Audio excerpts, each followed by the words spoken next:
You'll recall last week here on the show, we were praising Slovakia for standing up against the tyranny of the WHO and the pandemic treaty.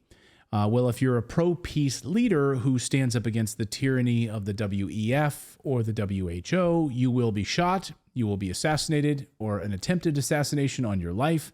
That's exactly what just happened today to Robert Fico, the Prime Minister of Slovakia. There he is.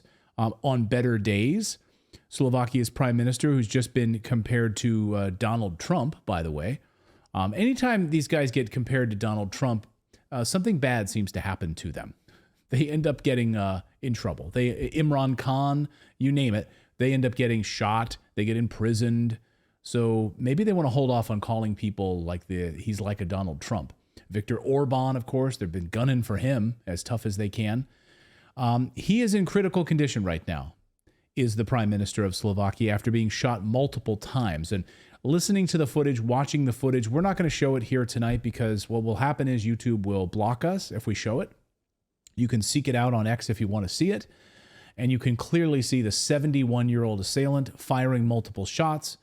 Then his security guards finally carry him off the ground and carry the Prime Minister into the car and speed off to the hospital.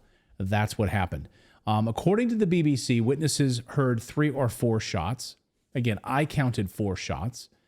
And he falls to the ground with chest wounds and a shot to the head as well. We'll have more details about that. It might have just been a grazing shot, but we definitely was in the chest and the stomach area. But what's interesting now is that we are learning that the security detail so there is the assailant. That is the 71-year-old assailant there. And he was shaking hands with people after he came out of a speech that he was giving. And the attacker then was swarmed by security guards, as you can see, and bystanders tried to hold him down. It was not multiple people. It was one individual. And what was interesting about his security detail, according to sources from the Office of the Protection of Constitutional Officials, the former head in Slovakia, says that his detail was not in order. And that when 4 or 5 shots are fired, someone is guilty. Someone in his security detail dropped the ball either on purpose or they're just completely incompetent. But you have a security detail of 4 or 5 guys, and there's no way, they said, that this guy should have been able to get off 5 shots, 4 shots. First shot, and they're standing right by the guy, by the way, in the footage. They're standing right next to the guy, and they allow him to keep firing. So what's going on here? And also, as he points out, the head of the Office for Protection of Constitutional Officials said, I didn't see anyone jumping in front of the Prime Minister, which is what you do if you're a Secret Service, or in Slovakia, the same thing.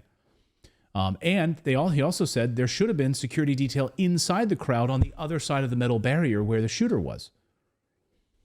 So what's going on here? We do know now that he has been in surgery. The surgery is going to take many, many hours, multiple surgeries, because multiple of his organs were damaged in the gunfire, according to the hospital officials. And we now know that the shooter, here he is, this guy, I'll get to his name is Juraj. We now know that he told police the reason he shot the Prime Minister, according to TA3 News, is because he, quote, disagreed with the Prime Minister's government policies. So what do we know about this guy? Well, we do know that he's a 71-year-old liberal. He's a writer and activist. His name is Juraj Cintula. He writes liberal activist poetry. He also is a supporter of the Pro-Ukrainian Slovak Party, the Progressive Slovakia. So he is pro-Ukrainian. And of course, the Prime Minister is anti-war and is anti-sending any aid to Ukraine as part of what NATO is doing. He's also anti-NATO, is the Prime Minister. So this guy disagreed with that. Thinks you should send money to Ukraine. You should be a NATO stooge. You should also, of course, not stand for the WHO. So here's where it happened, just to give you some frame of reference on a map. If you look in the middle of your screen, it happened in this town of Handlova. That's where he was giving this speech.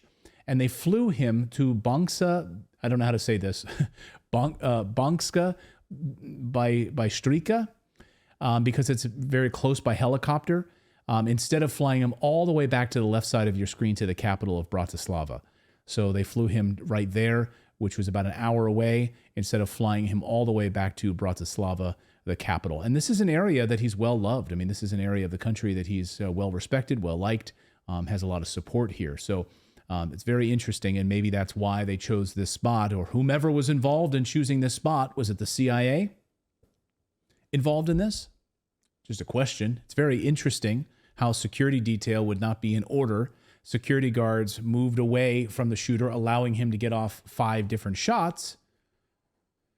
And you find a perfect stooge, a perfect intelligence stooge to carry out such a thing. Somebody who has grievances and who writes publicly online.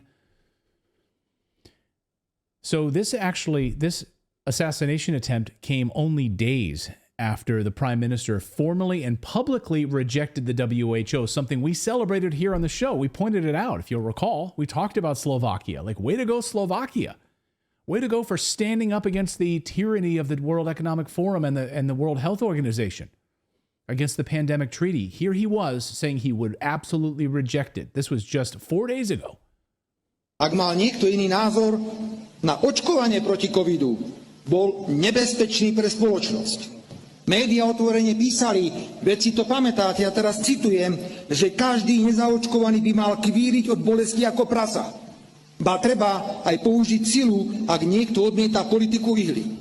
A dnes sa ukazuje, že náš slobodný pohľad na očkovanie a opatrenia vlády v boji proti covidu, hrubo porušujúce ľudské práva, bol správny a opodstatnený. Jedna štúdia za druhou potvrdzujú škandalózne dôsledky masívneho očkovania nepreskúšanými experimentálnymi vakcínami. Áno, potvrdzujem, ako predseda strany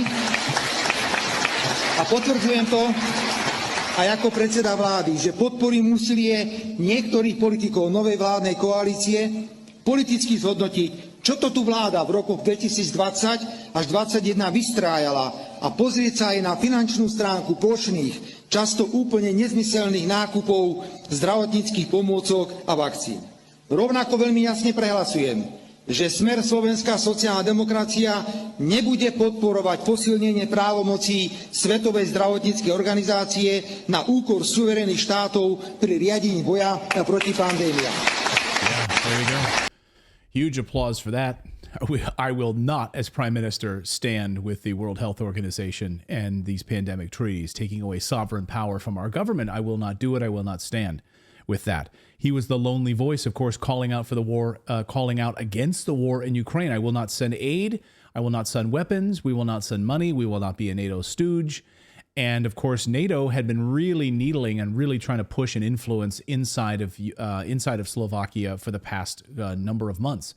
As Mike Benz has been reporting on that. So they've been absolutely trying to meddle and needle the prime minister, and now they got their man with an assassin's bullet. Here he is talking about, by the way, this is something you can't talk about. You cannot admit the truth about Russia. You cannot admit the truth about what has been happening in the genocide in the Donbass since 2014. You cannot admit that the CIA fomented a coup inside of Ukraine. And that is why we have a Western-backed puppet government in Ukraine. You can't do that. You can't talk about that openly. The CIA doesn't like when you do that. Well, here he was talking about how this war didn't start in 2022. This war started in 2014. Watch. Myslím, že vojna na Ukrajine nezačala pred rokom, aj 2 mesiacmi, ale začala v roku 2014, keď ukrajinskí fašisti zabíjali občanov ruskej národnosti na Ukrajine. Mám na to názor iný. Ja som stále presvedčený, že Američania bojujú cez ukrajinských vojakov. V roku 2014 začalo Rusko útočiť na Donbas. Všetko začalo vyvražďovaním alebo vraždami občanov ruskej národnosti zo strany ukrajinských fašistov. Prosím, neprekrúcajte už aj vy tu zase všelijaké údaje, ktoré sú. Yeah, can't say that. You absolutely can't say that. Viktor Orbán, another person who doesn't care at all what the West thinks of him, says, I was deeply shocked by the heinous attack against my friend, Prime Minister Robert Fico. We pray for his health and quick recovery. God bless him and his country. Also, just a few minutes ago, we did get word that President Putin of Russia just released a statement as well, and said that he was indignant to hear the heinous attempt on Fico's life. He said, quote, "I know Robert Fico to be a courageous and strong-spirited man. I very much hope that these qualities will help him to withstand this difficult situation," he said. Again, so this is I